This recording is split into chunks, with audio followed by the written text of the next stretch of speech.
I receive a lot of requests and questions from managers and supervisors about how they should address dress code etiquette and issues in the workplace. Some have a formal dress code, others do not.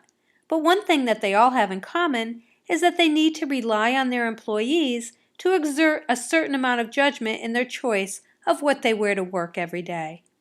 Let's start by defining the three general categories of business dress. Casual attire usually refers to clothing that's worn when relaxing on weekends or on your days off. Business casual refers to clothing that portrays a professional yet relaxed image. And formal business attire refers to the traditional business suit for men and the skirt or pantsuit for women. Because all casual clothing is not suitable for the workplace, here are a few tips to help you to determine what is appropriate to wear to work. Clothing that works well for the beach, yard work, dance clubs, exercise sessions, and sports contests may not be appropriate for a professional appearance at work.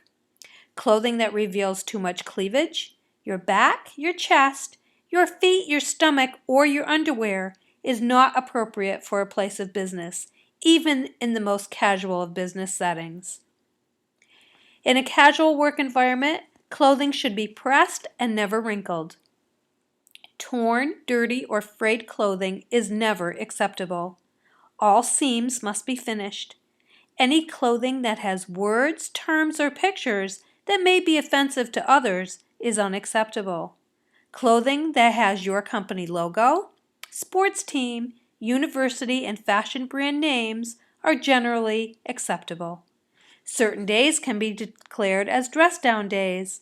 On these days, jeans and other more casual clothing may be okay to wear. Just remember that clothing that is potentially offensive to others are not allowed even on those days.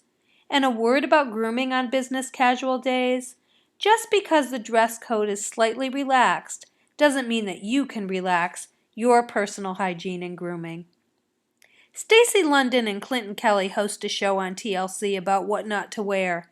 Short of looking into Stacy's closet, here are some guidelines to help you to determine what to and what not to wear if your workplace is business casual. Let's start with slacks and pants. Slacks that are acceptable are those that are similar to Dockers and other makers of cotton or synthetic material pants. Wool or flannel pants, dressy capris, and nice-looking dress synthetic pants are typically acceptable. What not to wear includes jeans, sweatpants, exercise pants, Bermuda shorts, short shorts, shorts of any kind, bib overalls, leggings, and any spandex or other form-fitting pants.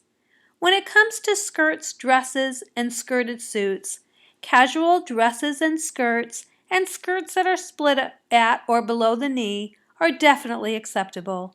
Dress and skirt length should be at a length where you can sit comfortably in public. What not to wear?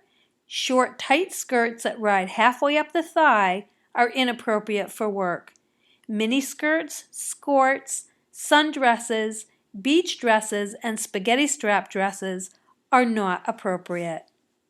Let's talk about shirts, tops, blouses, and jackets. Casual or dress shirts, sweaters, tops, golf-type shirts, and turtlenecks are acceptable attire in a business casual setting. Most suit jackets or sports jackets are also acceptable. What not to wear?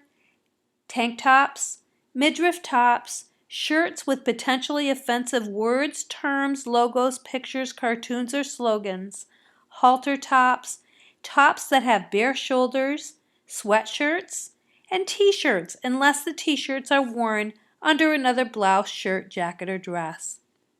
When it comes to shoes and footwear, conservative athletic or walking shoes, loafers, clogs, sometimes sneakers, boots, flats, dress heels, and leather deck-type shoes are acceptable for the workplace.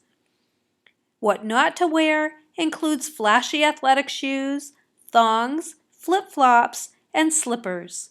Closed toes and closed-heeled shoes are required in some manufacturing operation areas and other places that have safety policies that must be met. Jewelry should be worn in good taste, and Visible body piercing should be limited. A word about makeup, perfume, and cologne. Remember that some employees are allergic to the chemicals in some perfumes and makeup, so wear these substances with restraint. Too much is always, well, simply too much. When it comes to hats, hats are not appropriate to be worn in an office or business casual setting. Head covers that are required for religious purposes or to honor cultural tradition may be allowed. How you dress at work depends largely upon your industry, the amount of client contact that you have, and the overall culture of your particular organization. How do you know what your work culture dictates? In some organizations, the employee handbook will cover the topic of appropriate attire.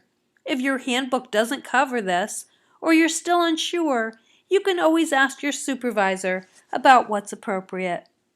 People will always forgive you for being too conservative in your dress, but they may not always forgive you if you're not conservative enough.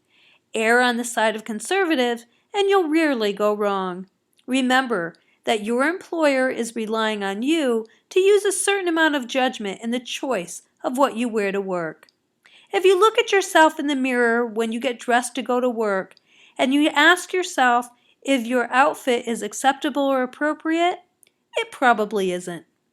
At Hamel Resources, it's about people. Visit us on the web at www.hamelresources.com.